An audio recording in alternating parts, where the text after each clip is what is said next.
अस्सलाम वालेकुम मेरे प्यारे प्यारे व्यूअर्स। आज हम गाजर की बर्फ़ी बना रहे हैं। बहुत ही आसान झटपट बनने वाली है रेसिपी।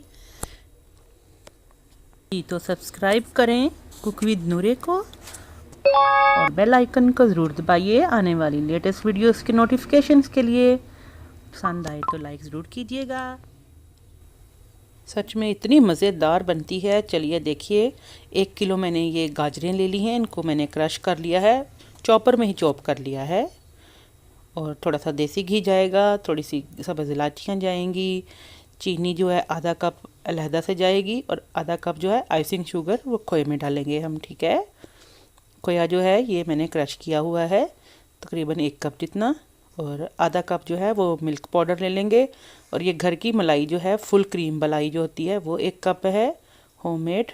इसके अलावा कद्दूकश किया हुआ नारियल पाउडर और बादाम जो हैं ब्लांच किए हुए वो 3 चम्मच वो मैं इसमें डालूँगी।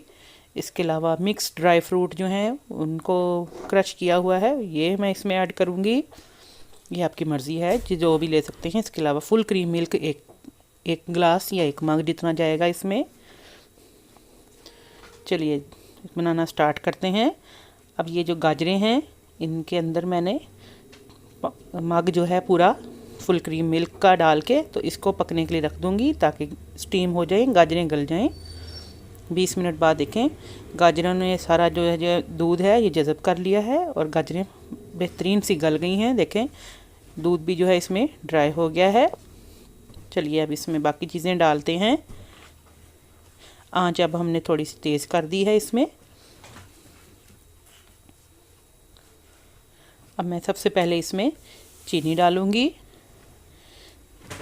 चीनी 1 चम्मच जितनी डाल के तो मैंने ये मलाई जो थी वो इसमें ऐड कर दी है।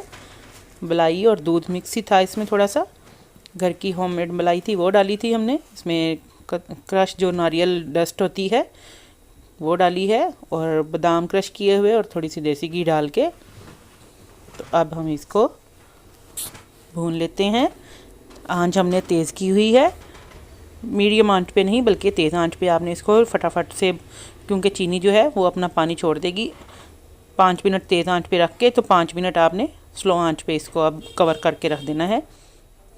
सारा अरोमा जो है इनका निकल आए। देखें ये कितना ज़बरदस्त अब बबलिंग कर रहा है। इसका मतलब है कि चीनी जो है वो भी इसके अंदर मिक्स अच्छी तरह से हो गई है।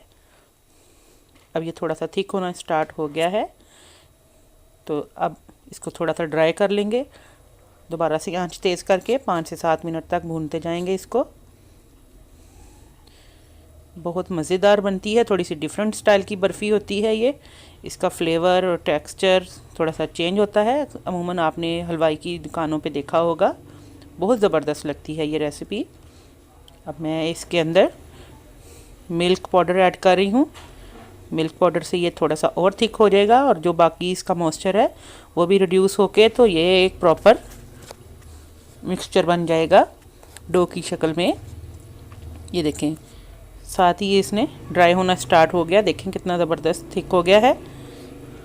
अब ये बेहतरीन सा रेडी है मेरा। ये देखें सब कुछ इसमें ड्राई होके तो एक पेस्ट की तरह बन गया। अब मैं इसको ठंडा करने के लिए रख देती हूँ। आंच बंद कर दी हमने।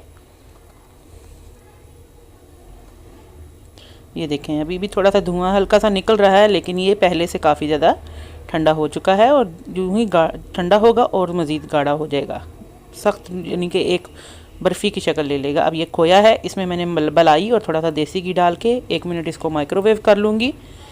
और एक मेरे पास ये मोल्ड था।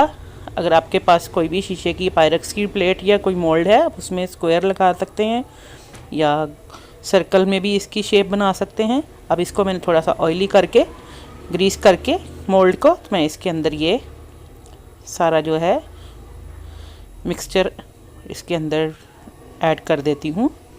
और इसको आपने जेंटली प्रेस करना है हल्के हाथों से, किसी भी सिप्पी या किसी भी चम्मच की मदद से ऊपर से इक्वल कर लें। अब ये जो देखें खोया भी हमारा फटाफट से मेल्ट हो गया। ये भी हमने इसके ऊपर डाल दिया। आप बर्फ़ी भी यूज़ कर सकते हैं। बर्फ़ी डालेंगे तो आप इसके अंदर शुगर ऐड नहीं करेंगे। ठीक है, अब ये देखें इसको भी लेवल कर दिया ऊपर से बराबर। सारा। अब इसके ऊपर आप ड्राई फ्रूट्स जो भी चाहें, ये हम आलमंड्स डाल रहे हैं, स्प्रिंकल कर रहे हैं। मज़ीद जो ड्राई फ्रूट्स वगैरह हैं, पिस्ता वगैरह है या काजू बादाम अखरोट, जो भी आपने डालना है इसके ऊपर ऐड करके थोड़ा सा इसको भी प्रेस कर देंगे ताकि अच्छी तरह से इक्वल एक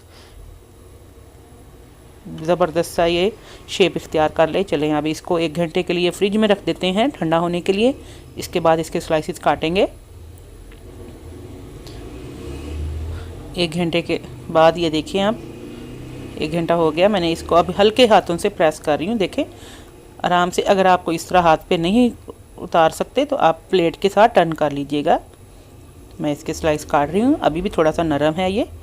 इसको वैसे हार्ड होने में तकरीबन 5 से 7 घंटे लगते हैं और बहुत ज़बरदस्त स्क्वायर कट जाते हैं।